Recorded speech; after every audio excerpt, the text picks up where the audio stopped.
यहाँ पे हमारे माशरे में इन बच्चों के साथ कोई किसी का रवैया सलूक जो है वो अच्छा नहीं है। ये बहुत सेंसिटिव होते हैं, दिल के बहुत साफ होते हैं। हमने इनको डॉक्टर नहीं बनाना, हमने इनको इंजीनियर नहीं बनाना, हमने इनको वकील नहीं बनाना। जिस तकलीफ से मैं गुजरी हूँ, मैं चाहती हूँ कि ऐसी और माएँ और सुबान इस तकलीफ से ना गुजरें। आपके अपने भी कुछ ख्वाब होते हैं, वो भी पूरे करने होते हैं, लेकिन इनकी वजह से वो भी नुकसान उनका भी हो रहा होगा। बिस्मिल्लाहिर्रहमानिर्रहीम, अस्सलाम वालेकुम नाज़रीन, मैं हूँ आपका मेज़बान मोहतसिम नज़ीर और आप देख रहे हैं PSPKG डिजिटल। नाज़रीन, आज हम आपको एक ऐसे स्कूल में लाए हैं। स्कूल तो मैं इसे कहूँगा चूँकि ये एक जो हमारे साथ खातून मौजूद हैं, इनका इनिशिएटिव है और बहुत अच्छा इनिशिएटिव है। यहाँ पर जो स्पेशल चाइल्ड होते हैं, जिन्हें अमूमन हम कहते हैं कि जेनेटिक प्रॉब्लम्स होती हैं, उनको यहाँ पर ये एजुकेशन देते हैं और उनकी एक बेहतरीन परवरिश करते हैं। इस परवरिश का मकसद यही है कि ये बड़े होकर एक अच्छी जगह पर हों, एक अच्छी पोस्ट पर हों और अपने माँ बाप का नाम रोशन करें। और इनमें से जो टीचर्स यहाँ पर मौजूद हैं, इनमें से इनके खूनी रिश्ते भी हैं, कुछ के भाई हैं, कुछ के बेटे हैं। यहाँ पर इस वक्त हमारे साथ प्रिंसिपल साहिबा मौजूद हैं, उनसे बात करते हैं कि इनिशिएटिव कैसे लिया। और ज़ाहिर सी बात है कि एक आम स्कूल में बच्चे को ट्रीट करना या बच्चे को उस तरह से तवज्जो देना आसान होता है, और एक स्पेशल चाइल्ड जिसे जेनेटिक प्रॉब्लम हो, वो ज़ाहिर सी बात है उसको तवज्जो देना एक और चीज़ है, वो एक मुश्किल सफ़र है। तो इस सफ़र का आगाज़ कैसे किया और अब ये सफ़र कैसे चल रहा है, और ये तमाम तर चीज़ें जो ये सर्कल चला रही हैं और बच्चों को लेकर चल रही हैं, उनकी बेहतरीन परवरिश कर रही हैं, ये किस तरह से मैनेज कर रही हैं, इनसे बात करते हैं। अस्सलाम वालेकुम। वालेकुम सलाम। कैसी हैं आप? अल्लाह का शुक्र। तो स्कूल के हवाले से थोड़ा सा इसका नाम बताएं हमें, और फिर मुझे बताएं कि इनिशिएटिव आपने लिया कैसे। मेरे स्कूल का नाम little star inclusive education academy है। मैं 10 ईयर से इन बच्चों के साथ काम कर रही थी। मैं स्पेशल एजुकेशनिस्ट हूँ। तो मैंने अपने स्कूल में देखा था कि इन बच्चों को लेफ्ट करवा दिया जाता है, लेकिन चूंकि आम जो बच्चे हालात में होते हैं, वो कोई डॉक्टर, कोई इंजीनियर, कुछ ना कुछ बन जाता है। लेकिन मैंने सोचा कि ये बच्चे क्या बनते हैं स्कूल से निकल कर, ये तो जहाँ से सफ़र शुरू किया वहीं पे हैं। तो इनके लिए मुझे उस वहाँ जहन में आया कि इनके लिए मैं कुछ करना चाहती हूँ कि कोई ऐसा कुआं खोद दिया जाए जिसका पानी मैं ना पी सकूँ, आने वाले पी सके। कोई ऐसी बुक लिख दी जाए जो मैं ना पढ़ सकूँ, आने वाले पढ़ सके, जिसका सदका जारिया आखिरत में हो। तो इन बच्चों के साथ काम करते हुए मैंने ये कभी नहीं सोचा कि आया जी हैं तो मैं इनके साथ वॉशरूम में ना जाऊँ। मैंने कभी इनसे नफरत नहीं की। आज अगर वो पेरेंट्स मुझे सुन रहे हो या देख रहे हो तो वो कह सकते हैं कि ये मैं सही कह रही हूँ। दूसरा ये कि ये मदर थी, मैं बच्चों को लेके चिल्ड्रन कॉम्प्लेक्स में जाया करती थी एक्टिविटीज़ के लिए। तो ये वहाँ मैंने इनको इनका अच्छा काम देखा, और दूसरा मुझे ये पर्पज़ लगा कि ये मदर इस तकलीफ से गुजर रही है तो ये मेरा साथ दे सके। सो मैंने इनको अपने साथ मिलाया और ये मेरे साथ बड़े सिंसेरिटी के साथ काम करते रही, बगैर सैलरी के करती रही है। और आज हम इस इदारे को अगर चला रहे हैं ना, तो हम ये नहीं सोचे कि हमारे स्कूल की जगह अगर बात की जाए तो एक आपने घर लिया हुआ है, इसकी क्या वजह?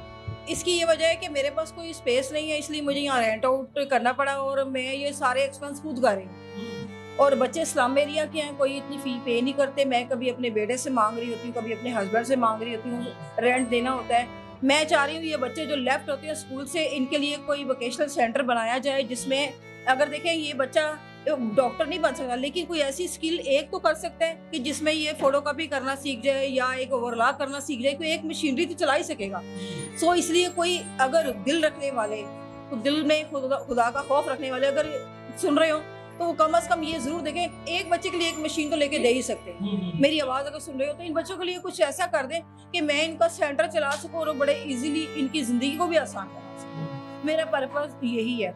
मुझे यहाँ पे रेंट आउट पूरे एक्सपेंस मुझे करने पड़ते हैं, जितना मुझसे हो सकता है। मैं अपने घर का सामान उठा के यहाँ पे ले आई हूँ, तो जितना मुझसे हो सकता है तो मैं कर रही हूँ, ताकि ये बच्चे कितना तो आगे बढ़ सकते हैं। अच्छा काम कर रही हूँ, मुझे इसमें कोई आ रही है, कोई मुझे कमेंट करे, बैड कमेंट या गुड कमेंट मुझे कोई नहीं चाहिए। मुझे पब्लिसिटी भी नहीं चाहिए, मुझे सिर्फ इन बच्चों के लिए चाहिए ये जो सफ़र कर रहे हैं, इनका सफ़र आसान हो जाए। मेरे साथ मदर इसलिए है कि क्यों ये इस प्रोसीजर से गुजर रही है। कभी इनका बच्चा बीमार हो जाता है, कभी कोई मसले होते हैं, और ये मेरे साथ ऑल द टाइम होती। और हम अपना बच्चा समझकर, मैं कभी नहीं कहती ये मेरे स्कूल का बच्चा, मैं कहती ये मेरे बच्चे। बहुत शुक्रिया।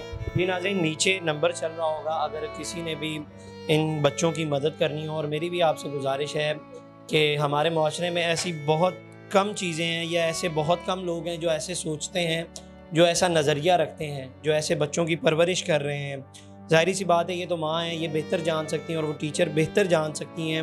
आप और मैं शायद वो दर्द महसूस ना कर सकें जो ये दर्द वो महसूस कर सकती हैं जब वो इन बच्चों के साथ होती हैं। तो अगर इस दर्द में आप इजाफ़ा नहीं कर सकते तो इसमें कमी तो कर सकते हैं, आप इनकी मदद करें। और इनका नंबर नीचे चल रहा होगा, उस पर इन्हें जैज़ कैश और इजी पैसा अकाउंट है इनका, इन्हें फ़ंड्स ट्रांसफ़र करें। जी, इस वक्त हमारे साथ सुभान अली की वालदा भी मौजूद हैं, जो यहाँ पर टीचर भी हैं और बतौर टीचर ये अपने फ़राइज़ सर अंजाम दे रही हैं। इनसे भी बात करते हैं। अस्सलाम वालेकुम मैम। जी वालेकुम सलाम। कैसी हैं आप? मैं अल्हम्दुलिल्लाह जी। पहले तो सुभान के हवाले से थोड़ा सा बताइए कि इसे क्या वो मर्ज़ है या डिसेबिलिटी है जिसे कहते हैं, और फिर यहाँ पर कितने अरसे से वो स्कूल में? सर असल में ये कोई बीमारी नहीं है, तो ये मतलब जेनेटिक प्रॉब्लम है बच्चे का, ठीक है। तो ये मतलब ये बाय बर्थ ही ऐसा मतलब हुआ है। तो मुझे पता है क्योंकि इसका जो मुझे पता है कि जो इसके साथ जो मेरा सफ़र गुजरा है वो कितनी मुश्किलात से, किस तरह मैंने मतलब लोगों को फेस किया, किस तरह मैंने ये मुश्किलात जो है फेस की हैं इसके साथ। क्योंकि कोई भी यहाँ पे हमारे माशरे में इन बच्चों के साथ कोई किसी का रवैया सलूक जो है वो अच्छा नहीं है। तो कुछ पास पहले जब आप मार्केट में भी जाए ना तो लोग ऐसे देखते हैं जैसे पता नहीं कोई ये दुनिया को कुछ सातवां अजूबा है जो माँ इसको साथ लेके फिर रही है। पहले तो पूछेंगे कि इन्हें कुछ है, ऐ साई है, ऐ पागल है, तो फिर कोई साई कहता है, कोई झल्ला कहता है। तो ये अल्फाज जो होते हैं ना माँ के लिए बड़े तकलीफ दे होते हैं, माँ के लिए बड़े तकलीफ दे होते हैं। तो कोई माँ भी ये नहीं चाहती कि मेरे बच्चे जो जिसका बच्चा पागल भी होना तो उसकी माँ भी कभी नहीं चाहेगी कि मेरे बच्चों को बंदा पागल कह के बुलाए, ठीक है ना। तो मैंने जो जिस तकलीफ से मैं गुजरी हूँ, मैं चाहती हूँ कि ऐसी और माएँ और सुभान इस तकलीफ से ना गुजरें, ठीक है ना।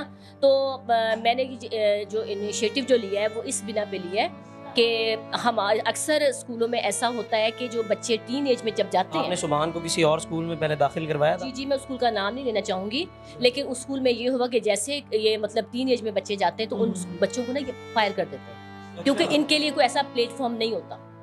तो मैं चाहती हूँ कि इन बच्चों के लिए ऐसा कोई प्लेटफॉर्म हो जहाँ पे ये बच्चे इस एज में आके काम भी सीखें, साथ साथ पढ़ाई करें, इनको कोई जॉब का कोई ऐसा वसीला बन जाए, कोई ऐसे बरसे रोजगार के बच्चे मतलब जाएं, इतने इंडिपेंडेंट हो जाएं कि चलो बाकी, या हमने इनको डॉक्टर नहीं बनाना, हमने इनको इंजीनियर नहीं बनाना, हमने इनको वकील नहीं बनाना। हम लोग ये चाहते हैं कि इनका कोई तकरीबन हमारे मरने के बाद एक बेहतर मुस्तकबिल इनका बन जाएंगे। गवर्नमेंट से भी हमारी अपील है, मरियम नवाज साहिबा से और शहबाज शरीफ से भी हमारी ये अपील है कि कुछ ना कुछ इन बच्चों के लिए ऐसा कुछ कर जाएं, कुछ करें, ताकि इनके लिए कोई ऐसा प्लेटफॉर्म हो, कोई ऐसा इदारा बना दें जहाँ पे ये बच्चे काम भी करें, इनको अर्निंग हो वहाँ से, ताकि ये अपना मतलब गुजर बसर कर सकें, या जब माँ बाप हयात नहीं रहते तो इनका एक ठिकाना बन जाए कि नहीं भी। हाँ, कितने बेटे हैं? मेरे 2 बेटे हैं, बड़ा बेटा मेरा ये है, छोटा बेटा मेरा 11 साल का है, वो नॉर्मल है। अस्सलाम वालेकुम। वालेकुम सलाम। कैसी हैं आप? ठीक है। तैयब के हवाले से बताएं पहले तो, इसे जेनेटिक प्रॉब्लम क्या है और जेनेटिक ही है? जी, ये हार्ट पेशेंट है और ये डाउन्स में है। मेरी एक बहन है वो सीपी है, वो चल नहीं सकती, उसको लाने में मसला है क्योंकि हमारे पास व्हील चेयर्स नहीं हैं। व्हील चेयर्स हमारे और भी काफ़ी बच्चे हैं जो व्हील चेयर्स में हैं, लेकिन हमारे पास वो चीज़ें नहीं हैं। हम चाहते हैं, ये पहले दूसरे स्कूल में जाता था तो उन्होंने इसको निकाल दिया। क्या वजह बनी? बस निकाल दिया कि ये पढ़ नहीं सकते आगे। दूसरे बच्चे तो चलो डॉक्टर इंजीनियर बन जाते हैं, इनका कोई फ्यूचर नहीं है, इसलिए वो इनको निकाल देते हैं। हम चाहते हैं कि हमारे पास ऐसी मशीनरीज हो जो हम इनको सिखाएं, या खुद अपने पाँव पे खड़े हों, कुछ थोड़ा बहुत कारोबार कर सकें। बस तो आप तैयब की भी केयर कर रही हैं और अपनी बहन की भी केयर कर रही हैं, जाहिर सी बात है ये तो आपके फ़राइज़ में ही है, लेकिन एक आपके अपने भी कुछ ख्वाब होते हैं, वो भी पूरे करने होते हैं, लेकिन इनकी वजह से वो भी नुकसान उनका भी हो रहा होगा। तो ऐसा भी है, और कितना मुश्किल था तैयब को बड़ा करना? बहुत मुश्किल था, बहुत ज़्यादा मुश्किल था। इसको भी संभालना, फिर घर में दूसरी सिस्टर है उसको भी संभालना, बहुत मुश्किल है। तो ये बात जी बहुत। अस्सलाम वालेकुम तैयब, कैसे हो? ठीक हो? तबीयत भी ठीक है? आप कौन सी क्लास में? वन में हो? अच्छा, टीचर क्या पढ़ाती हैं? टीचर पढ़ाती ही नहीं है आपको? क्यों नहीं पढ़ाती? क्यों नहीं पढ़ाती? टीचर आप ही है ना, मारती है? आपको मारती है? नहीं मारती नहीं है, सिर्फ वो प्यार से मारती हैं, आपको समझाने के लिए मारती हैं। आप पढ़ते नहीं हो ना, इस वजह से मारती है। अब टीचर को मना कर दें आपको ना मारें। अच्छी बुरी बात का बताती हूँ, क्या अच्छा है क्या गलत है, क्योंकि इसको रास्ते में आते जाते लोग काफ़ी छेड़ते हैं, तंग करते हैं, इसका मजाक उड़ाते हैं, तो फिर ये गुस्से में हो जाता है। अब ये कहता है मैंने काम करना है, मेरी मूछें आ गई हैं, इस तरह इशारे करेगा कि मुझे आपने काम करना है। क्या इसको काम कोई है? जॉब में भी नहीं ना कोई रखता कि ये क्या कर सकता है। अच्छा, आपने क्या काम करना है? क्या करना है? कपड़ों का कारोबार। कपड़ों का काम करना है? बस तो पढ़ते नहीं हो तो कैसे कपड़ों का काम करोगे? पैसे कमाना चाहते हैं। अपनी बहन के लिए पैसे कमाना चाहते हो? जज्बा देखने जिस बच्चे का, और यही वो चीज़ें हैं जो हमारे माशरे में बहुत से ऐसे मसाइल होते हैं और बहुत से ऐसे बच्चे होते हैं। ये सिर्फ चंद बच्चे हैं जिन्हें ऐसे मसाइल हैं। पाकिस्तान में ऐसे लाखों बच्चे हैं जिन्हें इस तरह के मसाइल हैं, और जिस तरह से वो बता रहे हैं कि जब वो बाहर निकलते हैं, लोगों में जाते हैं, तो वहाँ पर उन पर तंज किया जाता है, एक बुरी निगाह से देखा जाता है, और उन्हें बार बार इस कदर तंग कर दिया जाता है कि वो एक जहाँ पर वो रह रहे होते हैं वहाँ पर रह रहकर वो डिप्रेशन में चले जाते हैं और जहनी मरीज़ हो जाते हैं। अस्सलाम वालेकुम। वालेकुम कैसी हैं अस्सलाम। आप? मैं ठीक हूँ, अल्लाह का शुक्र है। एक आम बच्चों की अगर बात की जाए तो स्कूल में अगर टीचर पढ़ा रही हो तो ज़ाहिर सी बात है उसके लिए इतना मुश्किल नहीं होता, लेकिन जो स्पेशल चाइल्ड हों उन्हें पढ़ाना ज़ाहिर सी बात है मुश्किल भी होता है। तो ये शोबा क्यों आपने इसका इंतखाब किया? और भी स्कूल्स थे अगर बात की जाए जहाँ नॉर्मल होते हैं, लेकिन एक अच्छा इनिशिएटिव है आपकी तरफ से, लेकिन इस तरफ कैसे आए? ये मैंने इन बच्चों को देखा, ठीक है, ये मतलब रिलेटिव्स भी हैं, ये जो टीचर्स हैं ना ये रिलेटिव्स भी हैं, तो इनकी जो पिक सेंस है ना ये नॉर्मल बच्चों से ज़्यादा अच्छी है। नॉर्मल बच्चों को हम डांट भी लेते हैं, मार भी लेते हैं कि नहीं बेटा ऐसे नहीं ऐसे, वो दोबारा वो काम करते हैं। ये इनकी पिक सेंस इतनी अच्छी है कि इन्हें हम डांटे भी ये दोबारा उस तरफ नहीं जाते। ये बहुत सेंसिटिव होते हैं, दिल के बहुत साफ़ होते हैं, और ये कि ये एक खिदमत खलक है, तो सारा कुछ दुनिया में तो नहीं रह जाना है। बच्चे तंग तो नहीं करते? नहीं माशाल्लाह बहुत अच्छे बच्चे हैं। उनके साथ थोड़ा मतलब मेंटली प्रिपेयर होना पड़ता है, और यहाँ पे इनके साथ वो ज़्यादा बॉडी की होती है स्ट्रगल, कि इनको खींचना बिठाना स्ट्रगल ज़्यादा, लेकिन ये कि सारा कुछ इनके साथ ही फिर। अब्दुल्ला की अगर बात करें तो इसकी परफॉर्मेंस अब्दुल्ला माशाल्लाह अच्छा जी। अब्दुल्ला की बात करें। जी। अस्सलाम वालेकुम अब्दुल्ला। वालेकुम सलाम। कैसे हो आप? मैं ठीक हूँ। कौन सी क्लास में पढ़ते हो? मैं 6 में पढ़ता था। 6 में आ गए थे? जल्दी वो चीटिंग करके पास हुआ था मैं। चीटिंग करके पास हो गए थे? हाँ। चीटिंग करके आप वही को कर लेते हो आप? हाँ। ये तेज हो बहुत फिर तो।